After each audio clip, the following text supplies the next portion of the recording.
അയ്യല്ലൂർ തമ്പ്രാന്റെ നോക്കത്ത പാടം കണ്ണീരിനുപ്പേറ്റ് വിളഞ്ഞ പാടം കണ്ണീർ പാടത്തും കൊയ്ത്ത് പാട്ടുപോ ചാമന്റെ ചീരുന്റെ ജീവിതവും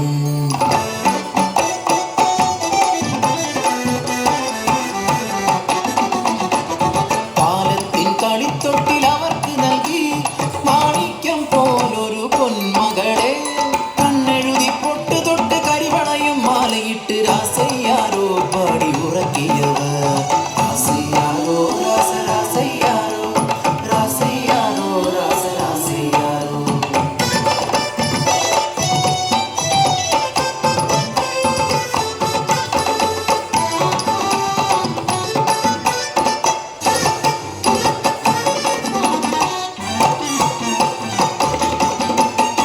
കാലം കഴിയുന്തോറും കാലക്കേടും കൂടി തമ്പ്രാന്റെ ക്രൂരത സഹിക്കാതായി വിയർപ്പിൻ വില പോലും കിട്ടാതെയായി കുരയിൽ പട്ടിണി മാത്രമായി ഒരു ദിനം വിശന്നു വരഞ്ഞൊരകാളി അന്നത്തിനായി കരഞ്ഞ നേരം ഹൃദയം തകർന്നൊരാ ചീരുവിനാവിൽ അറിയാതെ ആ വാക്ക് ഉതിർന്നു വീണു. അയ്യലൂർക്കാവിലെ തമ്പാച്ചിയമ്മ എന്റെ പൊന്നോന് അന്നം തരുമല്ലോ. അമ്മതൻ വാക്ക് സത്യമെന്നോർത്ത് ആരും അറിയാതെ കുഞ്ഞിക്കാളി അയ്യല്ലൂർക്കാവിലെത്തി. പൂജ കഴിഞ്ഞു നടയടച്ചു അയ്യല്ലൂർക്കാവിലെ തിരുമേനി പടച്ചോറുമായി പുറത്തിറങ്ങി. നടവഴി താണ്ടുമ്പോൾ മുന്നിൽ നിൽക്കുന്നു കുഞ്ഞിക്കാളി. വിശക്കുന്നു തമ്പ്ര കാളിക്ക് മാമുന്ന തായോ കാളിക്ക്. ചേരിൽ തീർത്തൊരാ ദേവി വിഗ്രഹം അന്നമുട്ടാനായി ചൊന്ന പോലെ അറിയാതെ കൈകൾ ചലിച്ചു. പടച്ചോറ് ഉരുട്ടി ഊട്ടി കാളിയെ മതി വരുവോളം തിരുമേനി.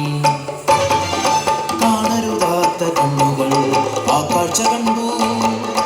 അടിയാള പെണ്ണ് പടച്ചോറ് തിന്നു. തിരുമേനി അവളെ കൈക്കൊണ്ടൂട്ടി. കാറ്റിനുണ്ടോ ഇതുപോലെ വേഗം അതുപോലെ പരന്നു വാർത്ത നാട്ടിൽ.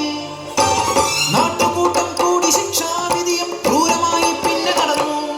അടിയാള പെണ്ണിനെ ഊട്ടിയ പുണ്യത്തെ ഭ്രഷ്ട് കൽപ്പിച്ച് ഊര് വിലക്കി. പടച്ചോറ് തിന്നൊരാവായിൽ മൺചോറ് നിറയ്ക്കാൻ കൽപ്പനയായി.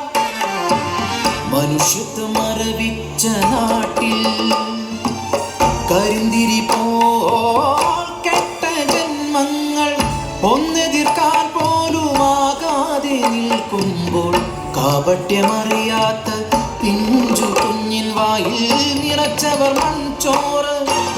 അലറിക്കരയുന്ന ചാമന്റെ ചീരുന്റെ മുന്നിലായി കുഞ്ഞിനെ വലിച്ചെറിഞ്ഞു. ചേതനയറ്റൊര പൈതലിനെ